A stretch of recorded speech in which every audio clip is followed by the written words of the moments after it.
युगों से शापित मानव को बदल दिया वरदानों में। बुद्धं शरणं गच्छामि।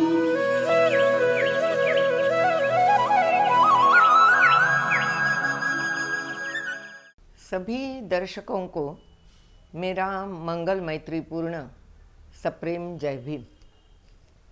आज 3 जनवरी हमारे देश की आद्य शिक्षिका क्रांति ज्योति सावित्रीबाई फुले, इनका आज जयंती दिन है। उनका जन्म 3 जनवरी 1831 को नायगांव में हुआ, एक छोटे से गांव में हुआ। और हम सभी जानते हैं कि महात्मा ज्योतिबा फुले के साथ उनका विवाह होने के बाद उनका कार्यक्षेत्र पूना बन गया। और पुणे शहर में आने के बाद ये एक तरह से जब इनका विवाह हुआ तब इनकी उम्र कुछ ज़्यादा नहीं थी, लेकिन फिर भी उन्हें फुले जी के मन में जो क्रांतिकारक विचार थे उनका पता तो चल ही गया था। उन्होंने उन्हें अक्षरों की पहचान करा दी। वो कुछ पढ़ी लिखी थी नहीं, लेकिन उन्होंने लिखना पढ़ना इन सारी चीज़ों में उनके मन में इच्छा पैदा हो, रस पैदा हो, इस तरह से उन्हें मार्गदर्शन किया। और जो भी कुछ थोड़ी सी पढ़ाई उन्होंने पहले की थी वो भूले न, तथा अपनी पढ़ाई लिखाई चालू रखे, इसलिए उन्होंने उन्हें बहुत प्रोत्साहन दिया। और ये सब उनको, यानी उन दिनों की महिला वर्ग के लिए ये थोड़ी सी अजीब बात थी, क्योंकि महिलाओं का कार्य ज़्यादातर ऐसा समझा जाता था उन दिनों में। वो 19वीं शताब्दी का मध्य था और पेशवाई का अंत 1818 में, यानी कुछ वर्ष पहले ही हुआ था। और उसके बाद अंग्रेज़ों का शासन आया था। अंग्रेज़ों के शासन में बहुत महत्वपूर्ण बात मानी जाती थी सार्वत्रिक शिक्षा। बाकी भी इस देश के अंदर अंग्रेज़ों ने बहुत सारी सुधारणाएं की, लेकिन सार्वत्रिक शिक्षा का महत्व लोगों को उन्होंने बताना शुरू कर दिया। महात्मा ज्योतिबा फुले जी के भी मन में ऐसा ही था कि सबसे बड़ा गुलामी का कारण जो है वह अज्ञान है। इसलिए किसी भी गुलामी से, चाहे वह अंग्रेज़ों की भी क्यों न हो गुलामी, उससे हमें यदि मुक्त होना है, या ब्राह्मणों की गुलामी से यदि मुक्त होना है, तो शिक्षा अनिवार्य है। और उन दिनों में बहुजनों में शूद्रातिशूद्र जिनको कहा जाता था, ऐसी जो समाज का तबका था, उसमें शिक्षा का कुछ भी प्रावधान नहीं था। यानी लड़कों के लिए ही यदि शिक्षा की कोई ज़रूरत मानी नहीं जाती थी, तो लड़कियों की तो बात ही नहीं थी। लेकिन ऐसी अवस्था में ये जो पति पत्नी थे, उन्होंने शिक्षा का कार्य अपना पहला अंगीकृत कार्य माना। सबसे पहले, उससे पहले भी उन्होंने अस्पृश्यता निवारण के लिए जो कुएं थे, उनके घर में जो बहुत बड़ा पानी का टाका था वो, या और भी ऐसी पानी पीने की जगह थी, वो अस्पृश्यों के लिए मुक्त कर दी थी, उसका उन्हें बहुत बड़ा समाज का क्रोध उनको सहन करना पड़ा कि ये लोग इस तरह से घर के अपने कुएं हो या पानी इकट्ठा करने की जो जो भी साधन होते थे उनको हाथ कैसे लगाने देते, ये इसलिए इनका विरोध किया जाता था। फिर भी इन्होंने अपना कार्य शुरू रखा और सबसे पहले सावित्रीबाई के मन में ये बात आई कि शिक्षा का महत्व सचमुच बहुत ही अधिक है और यदि बहुजन और जो पिछड़े हुए जातियां हैं उनमें तो महिलाएं या लड़कियां बिल्कुल ही शिक्षा के लायक समझी ही नहीं जाती। ये बहुत ही खतरनाक चीज़ है और इसके कारण हम स्त्रियों की गुलामी बढ़ती जा रही है। इसलिए उन्होंने पहली स्कूल निकाली लड़कियों के लिए 1848 में। 1848 में पुणे शहर में भिड़े करके एक सज्जन थे, उनका बहुत बड़ा घर था। वो उन्होंने इनकी स्कूल के लिए इन लोगों को खुला कर दिया और भिड़ेवाड़े में इनकी स्कूल खुल गई और उसमें न केवल SC ST कम्युनिटी से लड़कियां आने लगी बल्कि ब्राह्मणों के घर से भी लड़कियां आना शुरू हुआ और दिन ब दिन वो संख्या बढ़ती गई। और ये जो कार्य सावित्रीबाई ने चालू किया उसके कारण आज भी उनकी आद्य शिक्षिका इस सम्मान के साथ याद की जाती है। ये जो सम्मान है ये और किसी को नहीं मिल सका। उनके साथ फातिमा बीबी थी, उन्होंने भी उनकी बहुत बड़ी मदद की। मुस्लिम होकर भी फातिमा जी पूर्ण रूप से सावित्रीबाई के साथ शिक्षा दान का काम करती थी और उन्होंने भी उस लड़कियों की स्कूल का एक उत्तरदायित्व अपने ऊपर ले लिया था। तो ऐसी बहुत सारी महिलाएं थी जो सावित्रीबाई के विचारों की थी, तो वो उनकी मदद करने लगी। फिर भी जो बाकी का जो पुरातन मतवादी समाज था, पुराण मतवादी समाज था, उससे सावित्रीबाई को बहुत सारा विरोध होने लगा। इतना कि जब वो स्कूल में आने के लिए रास्ते पर आती थी, अपने घर से स्कूल तक पैदल वो जब चला करती थी, तब उन पर मिट्टी, गोबर ये सब फेंका जाता था इन पुराण मतवादियों के द्वारा। इसलिए सावित्रीबाई अपने साथ एक थैली में और एक परिधान करने के लिए एक साड़ी रखती थी, जो कि स्कूल में जाने के बाद वो जो गंदगी से सब भर जाती थी उनकी साड़ी, वो अत्यंत शांतिपूर्वक वो साड़ी बदल कर दूसरी साड़ी परिधान कर लेती थी। ऐसा विरोध उन्होंने बहुत दिनों तक सहन किया, लेकिन अपना कार्य नहीं छोड़ा। इसलिए स्त्री शिक्षा का महत्व धीरे धीरे पूरे समाज को समझने लगा। अभी ये एक ही कार्य करके यदि सावित्रीबाई, क्योंकि वो खुद उनको पढ़ाकर महात्मा ज्योतिबा ने इस लायक बनाया कि वो खुद शिक्षिका बन सके, इसलिए उन्हें वर्नाकुलर फाइनल तक उन्होंने पढ़ाया और जिले की जगह उसकी परीक्षा होती थी। उस परीक्षा में 7वीं क्लास के बाद उनको उस परीक्षा के लिए उन्होंने तैयार किया। वो खुद पढ़कर एक शिक्षिका बन गई और फिर उनका ये काम देखकर, वो अकेली पहले पढ़ाती थी, उनका ये काम देखकर बाकी जो सुधारणावादी महिलाएं थी वो उनके साथ धीरे धीरे आने लगी।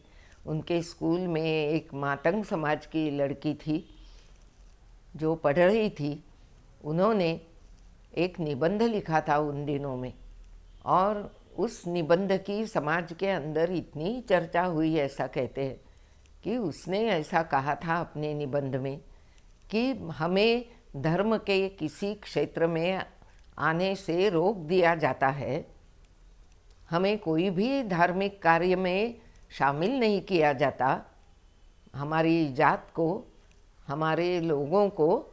तो मैं ऐसा समझती हूँ कि हमें कोई धर्म ही नहीं है। अभी मातंग समाज तो हिंदू समाज का ही एक अंग था, फिर भी उस लड़की ने ये लिख डाला कि हमारा कोई धर्म नहीं है, क्योंकि हमें किसी धार्मिक कार्य में आने की कोई भी परमिशन नहीं है। ये ऐसा वो इतनी छोटी सी 8 साल की बच्ची लिख सकी, इसका यही कारण था कि उसके ऊपर सावित्रीबाई का बहुत बड़ा प्रभाव पड़ा, और उसके कारण वो ऐसा विचार प्रवर्तक लिखना जान गई, सीख गई। इसका यही कारण है कि उस स्कूल में न केवल पाठ्यक्रम पढ़ाया जाता था, लेकिन उन बच्चियों पर ऐसे संस्कार किए जाते थे कि वो खुद एक सुधारणावादी विचारों का व्यक्ति बने, और इस तरह सारी चीज़ें इस तरह से उन्हें सिखाई जाती थी कि वो एक अच्छी मानव बने।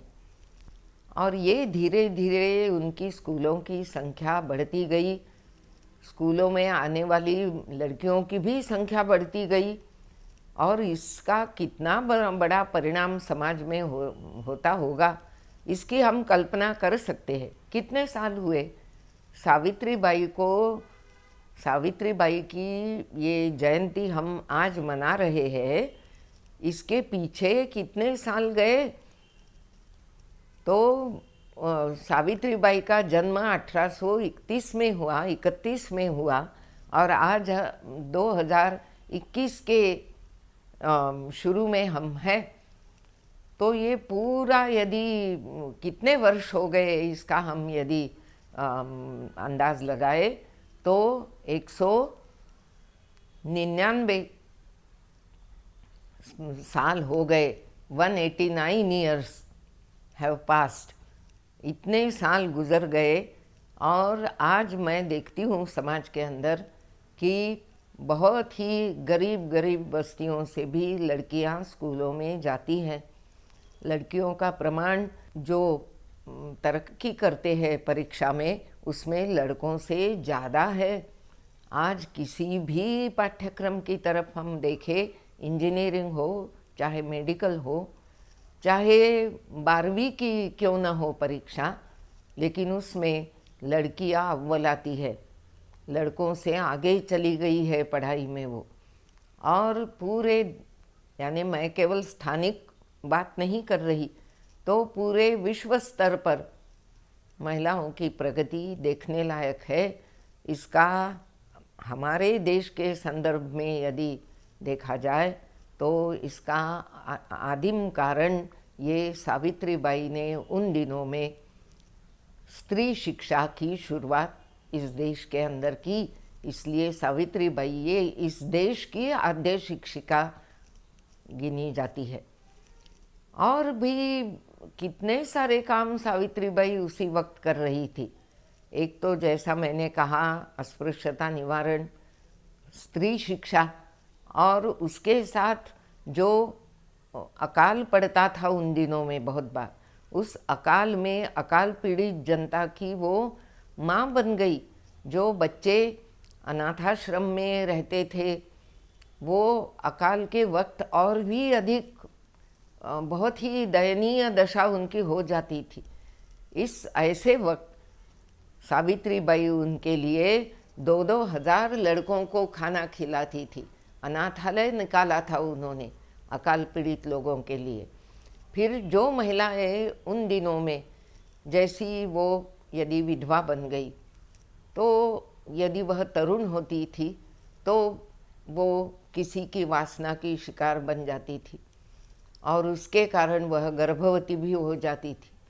ऐसे समय में उसको अपने घर में ला करके उन्होंने एक निवारण गृह, बाल हत्या निवारण गृह निकाला था।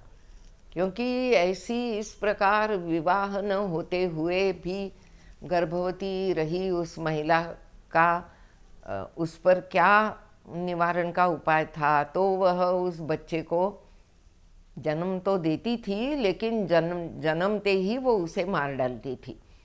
ऐसी बाल हत्याएं, भ्रूण हत्याएं समाज में इतने ज़्यादा स्तर पे हो रही थी कि सावित्रीबाई को लगा कि ऐसी महिलाओं को मैंने आश्रय देना चाहिए।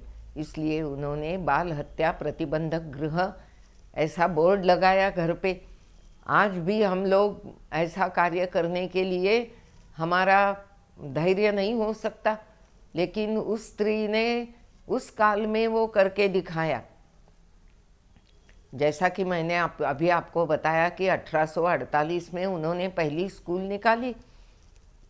उसके बाद या उसके पहले भी हो सकता है कि ये बाल हत्या प्रतिबंधक गृह, फिर अकाल पीड़ित लोगों के लिए अन्न छत्र, ये सब काम वो उसी समय कर रही थी।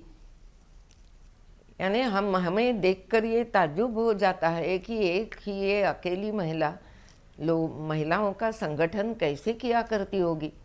उनका ये कार्य देखकर स्त्री पर होने वाले अत्याचारों का निवारण करने का उनका ये प्रत्यक्ष कृति कार्यक्रम जब देखा, पुणे नगर की महानगर पालिका ने उनके स्त्री शिक्षा का कार्य जब देखा, अस्पृश्यता निवारण का कार्य जब देखा, तब उनका बहुत बड़ा सम्मान अंग्रेज सरकार ने किया था पुणे शहर में।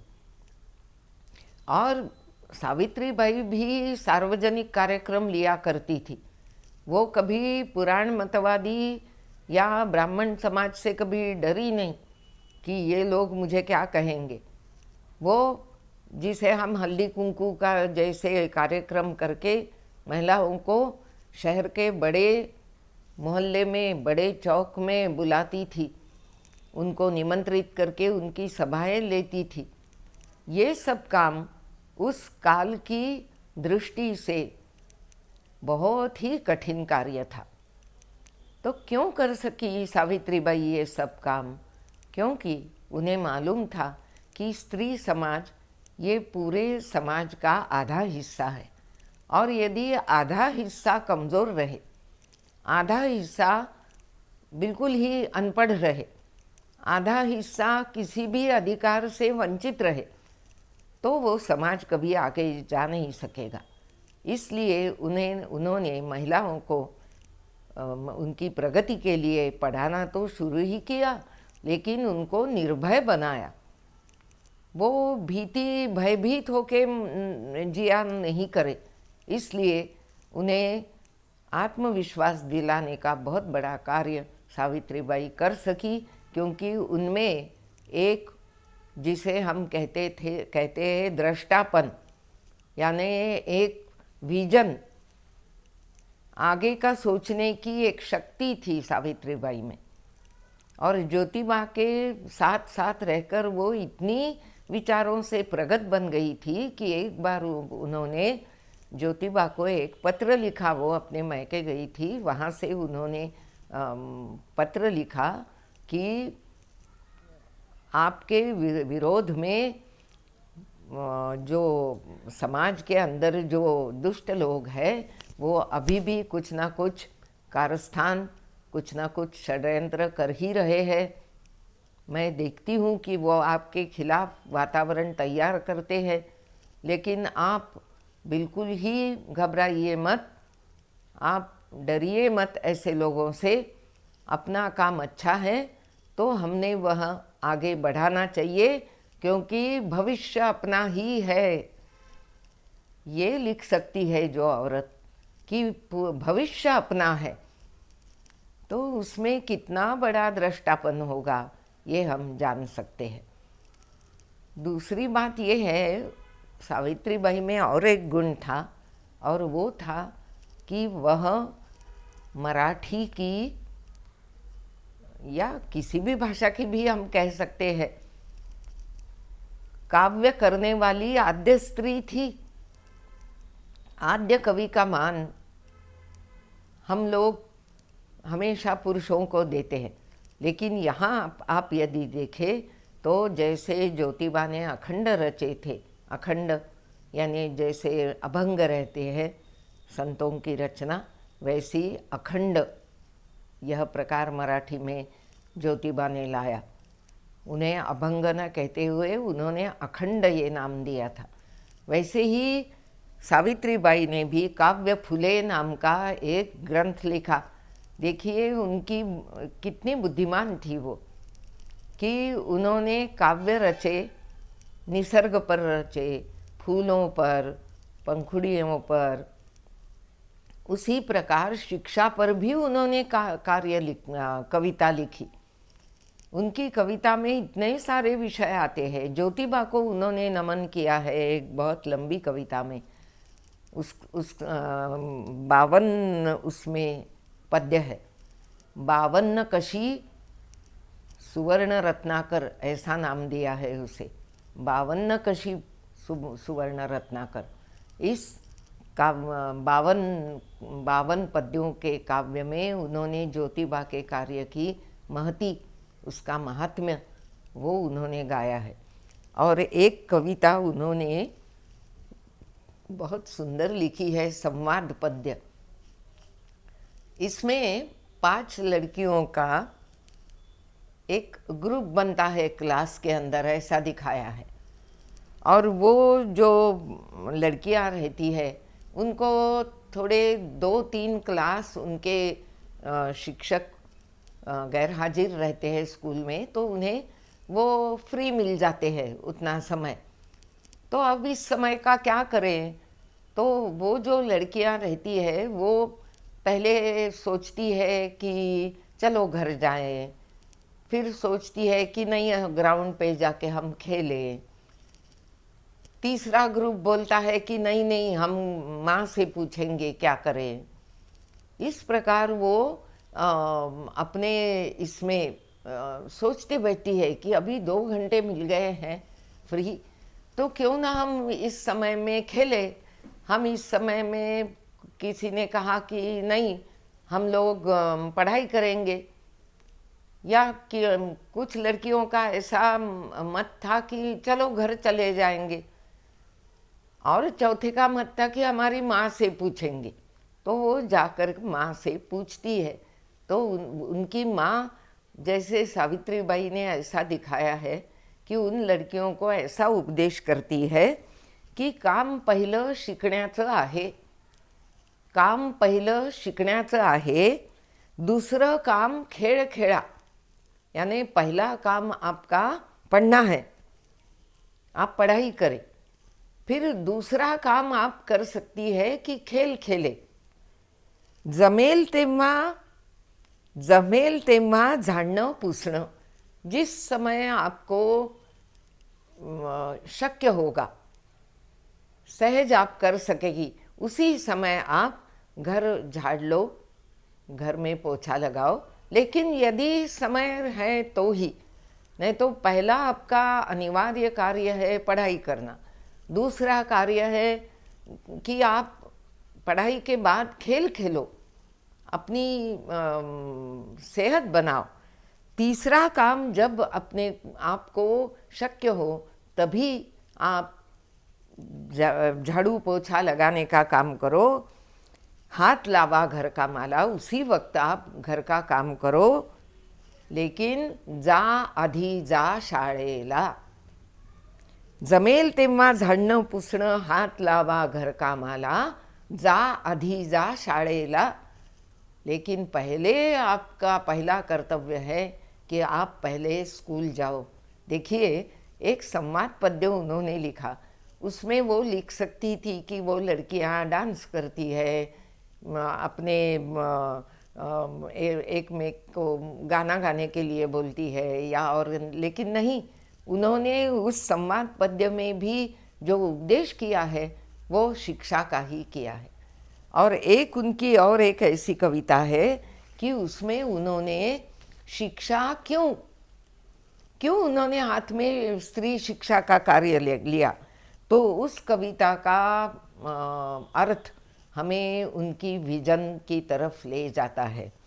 अज्ञानाची दारिद्र्याची गुलामगिरी ही सोडूया, अज्ञानाची दारिद्र्याची गुलामगिरी ही तोड़ू चला। यानी हम हमारा अज्ञान और हमारी गुलामी जो है महिलाओं को करनी पड़ती है, उसकी हमें हमारा जो अज्ञान और अज्ञान के कारण हमारा जो दारिद्र्य है, दरिद्रता है, और उन दोनों के हम जो गुलाम बन गए हैं हम स्त्रियां, तो उसकी बेड़ियां हम पहले तोड़ डाले। गुलामगिरी ही तोड़ चला, युगायुगाचे जीवन आपले फेकून देऊ चला चला। हमारे जो स्त्रियों के बारे में जो सोचा जाता है कि इन्होंने बस घर में रहना चाहिए, बाल बच्चों को जन्म देना चाहिए, रसोई पकानी चाहिए, सबको खिलाना वगैरह चाहिए, बस घर के बाहर कदम नहीं रखना। ये जो मनु ने बताया हुआ मार्ग था महिलाओं के बारे में, उसकी गुलामी करनी पड़ती थी महिलाओं को, क्योंकि ये धर्मशास्त्र की गुलामी थी। तो ये जो गुलामी हमको करनी पड़ती है, उसमें हमारा युगों से जीवन बीत रहा है, उसको हम आज फेंक दें दूर। और इसके लिए क्या ज़रूरी है? तो शिक्षा लेना अनिवार्य है। यदि हमें हमारी गुलामी दूर करनी है, तो महिलाओं का जो दास्य है, वो स्त्री दास्य यदि नष्ट करना है इस समाज से, तो स्त्रियों को पहले शिक्षा, एजुकेशन, ये अनिवार्य करना चाहिए। उसके लिए उन्हें प्रोत्साहन मिलना चाहिए। ये सावित्रीबाई ने उस समय जान लिया, ये कितनी बड़ी बात है। इसका हम आज जितना भी ज़्यादा इसकी प्रशंसा करें उतनी कम है, क्योंकि आज भी मैं जब देखती हूँ, मैं भी ये श्रमिक महिलाओं में जब काम करती हूँ, घरेलू काम करने वाली महिलाओं के घरों में जाती हूँ, उनके साथ दोस्ती है मेरी, उनसे जब बातें करती हूँ, उनके घर जब जाती हूँ, तब ये दिखाई देता है अब भी कि उनकी लड़कियों ने और लड़कों ने भी, न केवल लड़कियों ने, लड़कों ने भी 8वीं में स्कूल छोड़ दिया है, 9वीं में स्कूल छोड़ दिया है, और वो उस लड़की की शादी के लिए उसके लिए लड़के देख रही है। खुद वो तो 4th के आगे पढ़ी ही नहीं है। ये दृश्य आज भी इस 2021 साल में भी मुझे यदि दिखाई देता है, तो उन दिनों में क्या हालत होगी, क्या अवस्था होगी महिलाओं की, इसका हम विचार भी करना एक तरह से डरावना लगता है कि महिला को न पढ़ने की कुछ अनुमति थी, न कुछ सीखने की अनुमति थी, और ये पूरा का पूरा स्त्री समाज हिंदुओं का ये इस गुलामी में पड़ा हुआ था। उससे सावित्रीबाई ने उन्हें बाहर निकाला, और महत्वपूर्ण कार्य उन्होंने किया है ज्योतिबा के निधन के बाद। ज्योतिबा का निधन 1990 में होने के बाद सावित्रीबाई और 6 साल जीवित थी, लेकिन वो ऐसी रोते हुए बैठी नहीं। तो उन्होंने, ज्योतिबा ने जो 1873 में सत्यशोधक समाज की स्थापना की थी, उस सत्यशोधक समाज का कार्य सावित्रीबाई ने आगे चलाया। वो उसकी अध्यक्ष थी, और उन्होंने गांव-गांव दौरे निकाले और जा कर के लोगों की सभाएं ली, अध्यक्ष पद निभाया सत्यशोधक समाज का। और अंतिम तो उनका कार्य इतना बड़ा है और इतना स्वार्थ त्यागी कार्य है उनका कि कुछ पूछिए मत। वो प्लेग की एक बहुत बड़ी, उस वक्त अभी जैसे कोरोना की महामारी की जैसे आई है साथ, वैसी उन दिनों में प्लेग आया था, उस प्लेग के अंदर उन्होंने जा कर पेशेंट्स को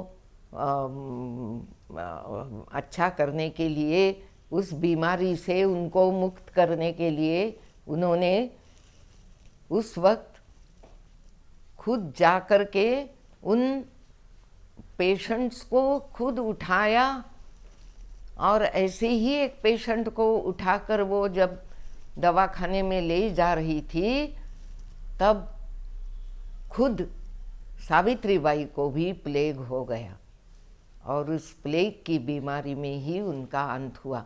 लेकिन हम देखते हैं कि इतनी सी आयु उनको मिली, वो थोड़ी ज्योतिबा के बाद 6 साल और रही, लेकिन बहुत ज़्यादा नहीं थी उनकी भी उम्र, 66 साल की, 65-66 साल की होगी।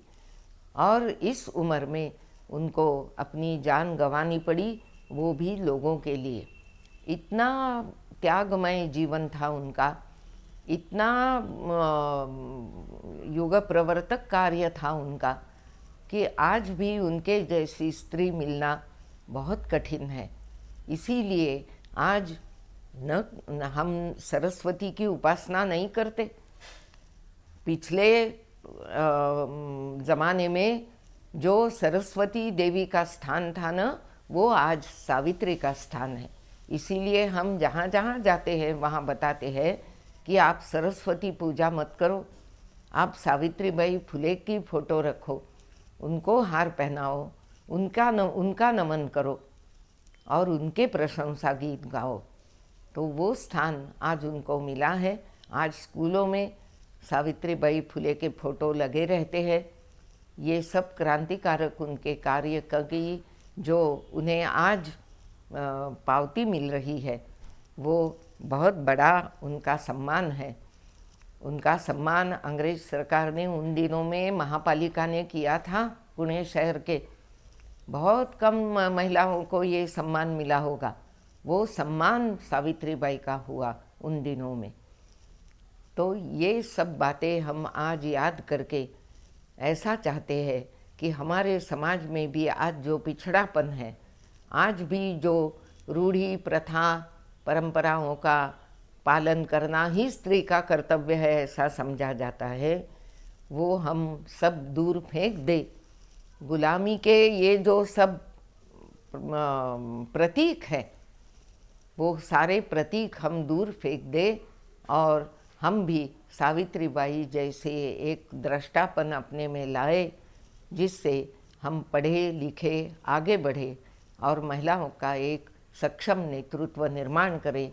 यही सावित्रीबाई को सच्ची हमें याद करना या उनका स्मरण करना केवल भाषण देकर नहीं होगा। भाषणों के अलावा हमें ऐसा कृति कार्यक्रम हाथ में लेना पड़ेगा। जैसे कुछ साल पहले हम लोगों ने विदर्भ मोलकरीण संगठन की तरफ से ओसरी नाम की स्कूल्स निकाली। ओसरी ये मराठी शब्द है और उसका मतलब होता है वरांडा। तो ये स्कूल किसी भी वरांडे में चल सकती थी, ऐसी स्कूल थी। Low budget school, support school. जो बच्चे घर छोटा होने के कारण घर में पढ़ाई नहीं कर पाते, उन्हें शाम के वक्त हम लोग वहाँ लाते थे झोपड़पट्टियों से, और उनकी पढ़ाई, उनका मैथमेटिक्स, उनका अंग्रेजी, ये सब हम उनको पढ़ाते थे। तो ये आज भी हम कार्य कर सकते हैं, इसको बढ़ावा देने की ज़रूरत है। यही मैं इस समय आशा मेरी प्रदर्शित करती हूँ। मैं सोचती हूँ कि आपको मेरे विचार ठीक लगे होंगे। आप सबको मेरा जय भीम, जय बुद्ध, जय भारत।